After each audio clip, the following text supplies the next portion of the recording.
विश्व के कल्याण के निमित्त अगर आत्माएं न चाहते हुए व न सोचते हुए साधारण रीति से किसी भी आत्मा को श्रापित करने में के कार्य में निमित्त बन जाती तो उसको क्या कहेंगे? वरदानी कहेंगे क्या? तो इतना अटेंशन और महीन चेक इन वर्तमान समय बहुत आवश्यक है, क्योंकि आप लोगों का श्रेष्ठ जीवन विश्व की सेवा के प्रति, अभी तक स्वयं की सेवा के प्रति व स्वयं के परिवर्तन के प्रति व स्वयं के संस्कार स्वभाववश अपने आप को बनाने और बिगाड़ने के प्रति, तो अभी वह समय बीत गया। अब हर श्वास, हर संकल्प, हर सेकंड, हर कर्म, सर्व शक्तियाँ, सर्व ईश्वरीय संस्कार, सर्वश्रेष्ठ स्वभाव पे प्राप्त खजाने विश्व की ही सेवा के प्रति अगर अभी तक भी स्वयं के प्रति लगाते हो, फिर प्रारब्ध क्या मिलेगी? मास्टर रचयिता बनेंगे या रचना?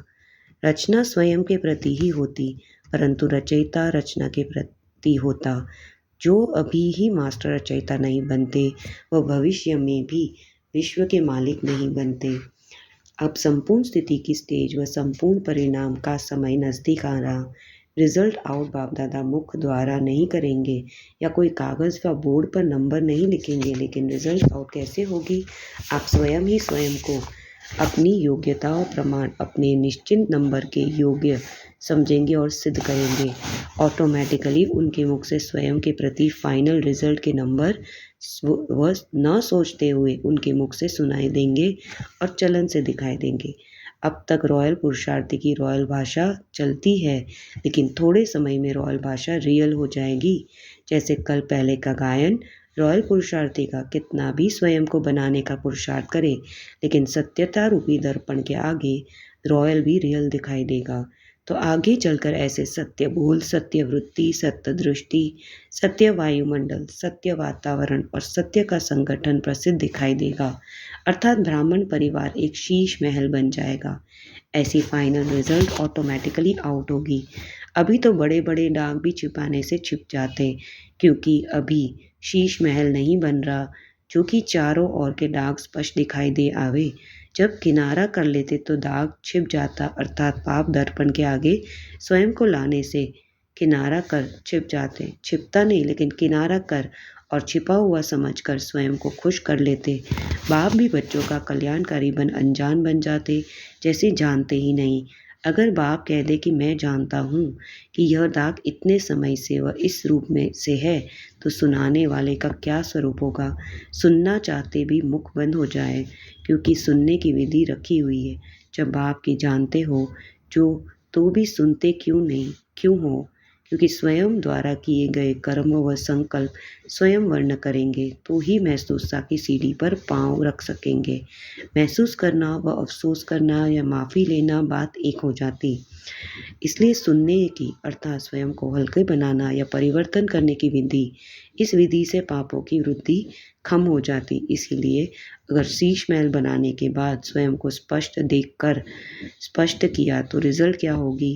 बाप दादा भी ड्रामा प्रमाण उन आत्माओं को स्पष्ट चैलेंज देंगे, तो फिर क्या कर सकेंगे?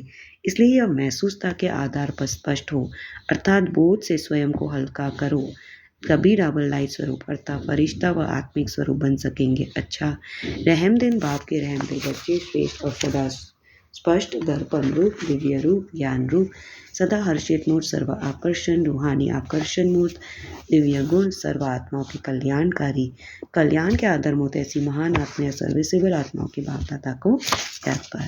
इसमें बाबा कहते हैं कि हमारे मूल अगर ऐसे है साधारण है जो श्रापित करते हैं, तो हमें चेकिंग करनी चाहिए कि हमारा श्रेष्ठ जीवन विश्व के सेवा के प्रति है, उसमें परिवर्तन के प्रति है, तो उस प्रति स्वयं के संस्कार और उसी में ही हम समय बिताने वाले अगर तो हर श्वास संकल्प कर्म शक्तियाँ स्वभाव प्राप्त हुए विश्व की सेवा के प्रति कब लगाएंगे? तो इसीलिए बाबा कहते हैं कि अब अपनी संपूर्ण स्टेज पर आना है, इस पे रिजल्ट आउट भी होगी। और रिजल्ट बाबा कहते कोई बोर्ड नहीं लगेगा, कोई मुख नहीं होगा, लेकिन स्वयं आत्मा ही अपनी योग्यता बताएगी। वो खुद ही अपने मुख से बताएगी, सिद्ध करेगी, चलन से बताएगी, और वही रॉयल पुरुषार्थी आत्माएं भी अब उनकी रियलिटी बाहर आ जाएगी। इसीलिए बाबा कहते हैं ब्राह्मण परिवार अर्थात शीश महल बन जाएगा। ऐसी फाइनल रिजल्ट ऑटोमेटिकली दिखाई देगी। बड़े बड़े दाग भी छिपाने से छिप जाते हैं अभी, लेकिन अब और वो किनारा कर छिप जाते हैं, लेकिन छिपते नहीं और छिपा हुआ स्वयं को खुश कर लेते। लेकिन यह दाग इतने समय और इस रूप से नहीं, बाबा कहते हैं सुनाने वाले का क्या स्वरूप होगा अगर बाबा खुद ही बता देगा, उनका मुख बंद हो जाएगा। इसलिए बाबा कहते हैं क्योंकि सुनाने की विधि रखी है कि बाबा कहते हैं स्वयं ही किए हुए कर्म संकल्प स्वयं वर्ण करेंगे। ये महसूस था यह सीढ़ी, तो बाबा कहते हैं ऐसे महसूस था वो अफसोस या माफ़ी एक ही बात है, तो पापों की वृद्धि कम हो जाएगी। इसलिए स्वयं को स्पष्ट देखकर स्पष्ट किया तो रिजल्ट क्या होगी, जो स्वयं को हल्का करो तभी डबल लाइफ स्वरूप फरिश्ता आत्मिक स्वरूप कर बन जाएंगे। अच्छा, ओम शांति।